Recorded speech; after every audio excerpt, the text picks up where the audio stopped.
Hello and welcome into the final video today. I decided was going to do a bonus video essentially.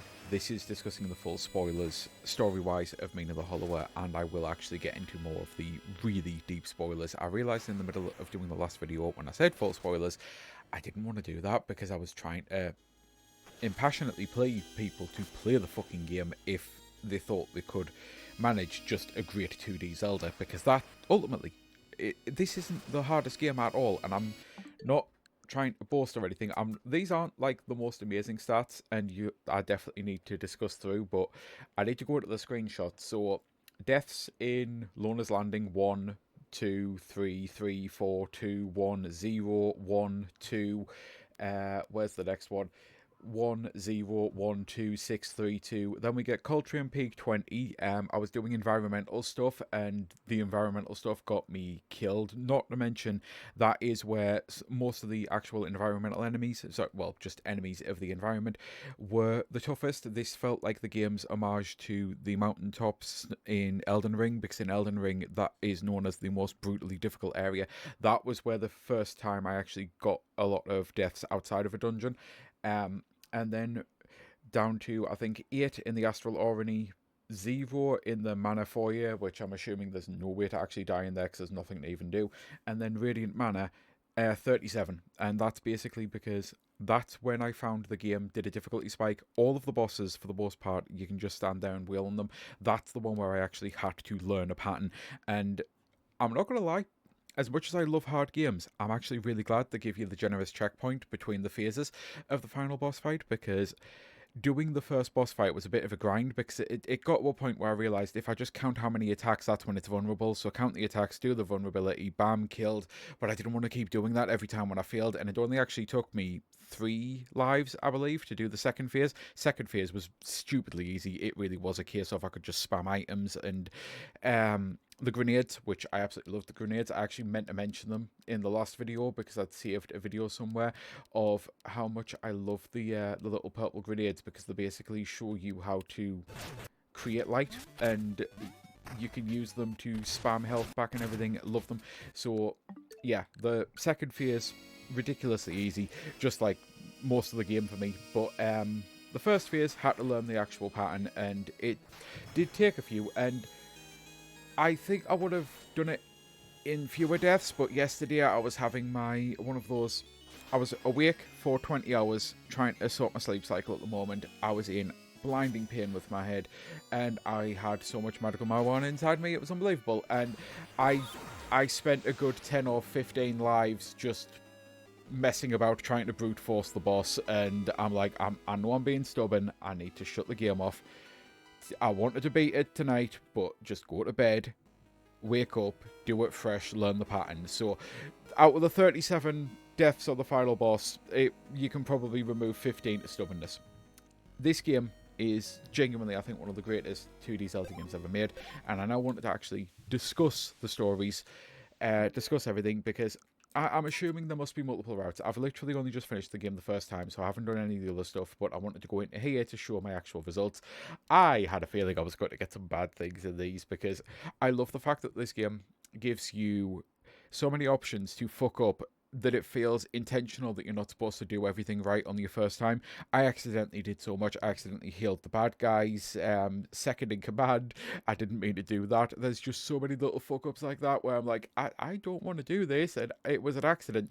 The Dugan fight, I love bun buns so much. I love rabbits. That fight was awful for me. I actually waited, and the 2 little kids beat the crap out of the bun bun the first time, and then the second time I accidentally hit it.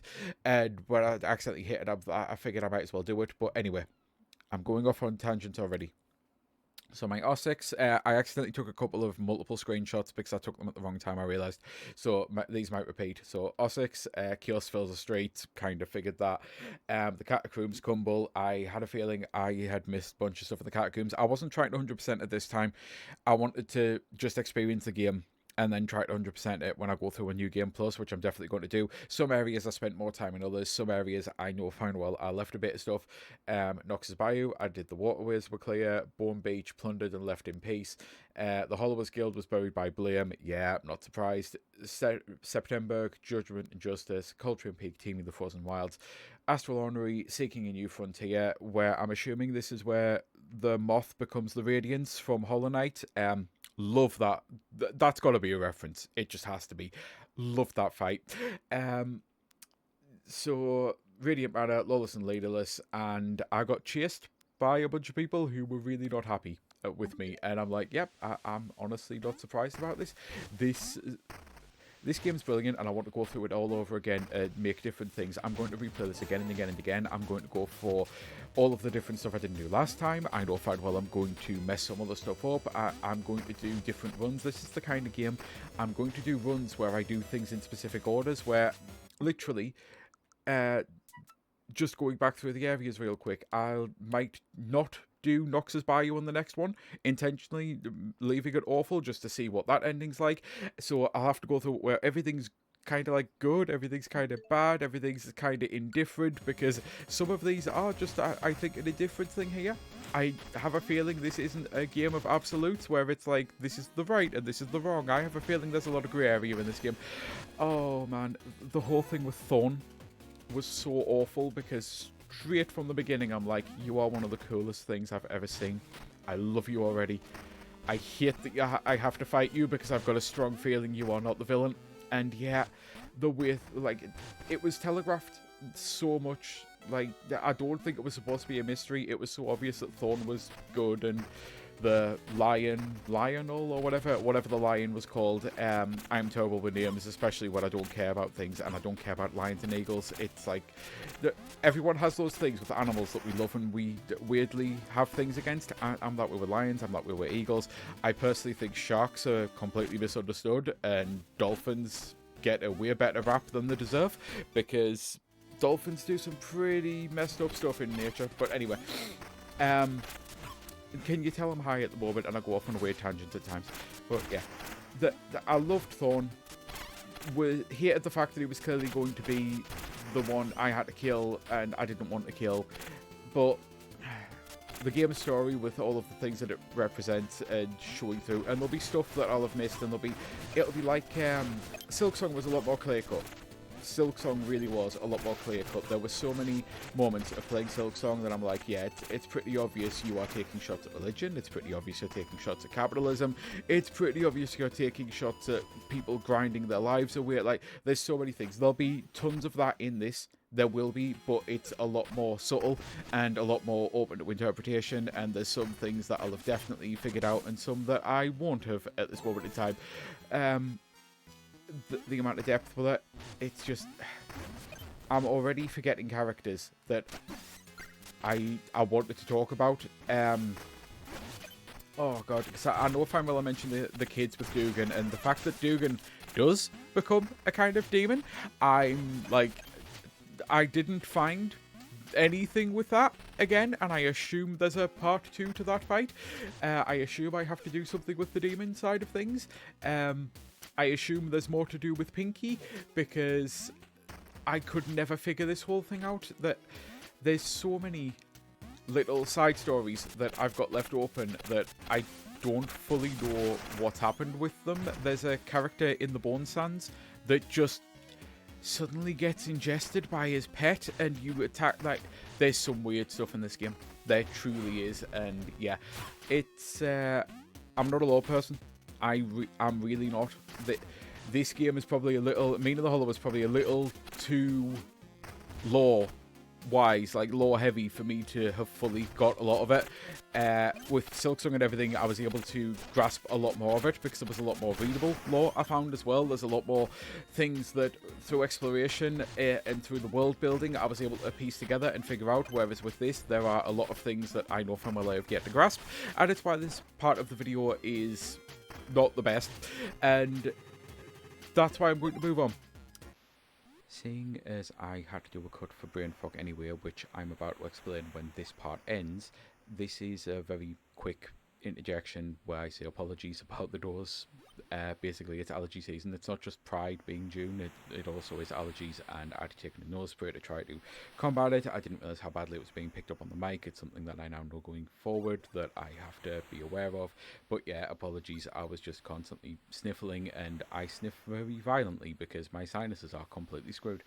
Anyway, I'm now going to explain the brain fog thing and finally get back to the game, which, yeah, suddenly realised that my brain was just not going to function, and I literally couldn't fathom the words that I needed to say or anything, so I've had to do a jump cut, and it's not so much I lost my train of thought, it's that my thought was not coming. Quite literally, I could not think at the exact same time. As soon as I hit that brick wall, everything just stopped. So upon looking back at the footage, I'm pretty sure I had finished my point, and I can only assume what happened was I thought that I'd finished my point, but then had but what if you didn't? And that what if you didn't completely frazzled me. These are the sorts of things that maybe I shouldn't be including in videos, but again, I am actually doing mental health videos as well as just actually talking about games. And this is some of the stuff that I have to deal with. This is the way my broken brain works. So welcome to the journey of that. So instead, I'm going to say I wish that I could remember all of the NPCs and the quests that actually did stay with me. It may not seem like things have stayed with me, but it's because there's so much, and because of the difficulty of the map not really being existent and that, I ended up spending so much time in the areas, I have more of a memory of the areas and the NPCs at this moment in time, so that's another reason why I'm going to have to go through multiple playthroughs to truly grasp a lot of the stories. But I am going to end it with going through a little bit about the areas because Ossex I spent a lot of time in. I thought it was a genuinely brilliant world hub, essentially, how you get everything, how the actual map is designed. As much as I complain that there's not a map that you can look at and guide through, it's actually done so ingeniously that it will be less of a problem on a second playthrough.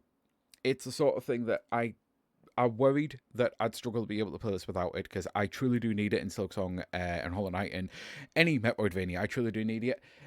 I'm not going to say my life would have been easier with it, but if that's something that you are worried about, how the areas are actually designed, you'll realise that certain areas are connected in certain ways that you didn't, and it's as soon as you start unlocking the shortcuts, the map does start to flow.